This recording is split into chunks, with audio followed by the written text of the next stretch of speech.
ஒரு ஜாதகத்தில் செவ்வாய் ராகு அல்லது சனி சேர்க்கை பெற்று,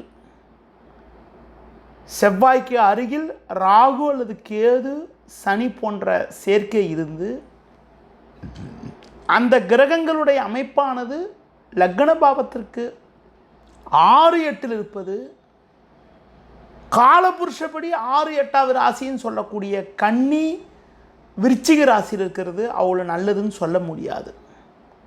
அப்படிப்பட்ட அமைப்பு இருக்கிறவங்களுக்கு செவ்வாய் ராகு சனி தொடர்பு இருந்து அந்த கிரகங்களுடைய திசை அல்லது புக்தி நடக்கின்ற பொழுது உங்களுக்கு வாகனங்களில் செல்கின்ற பொழுது விபத்து ஏற்படக்கூடிய ஒரு அமைப்பானது உண்டு. அப்படிப்பட்ட அமைப்பு இருக்கிறவங்க வாகனங்களில் போகின்ற பொழுது ரொம்ப நிதானமாகவும் பொறுமையாகவும் செல்ல வேண்டிய நேயர்கள் ஆகும்.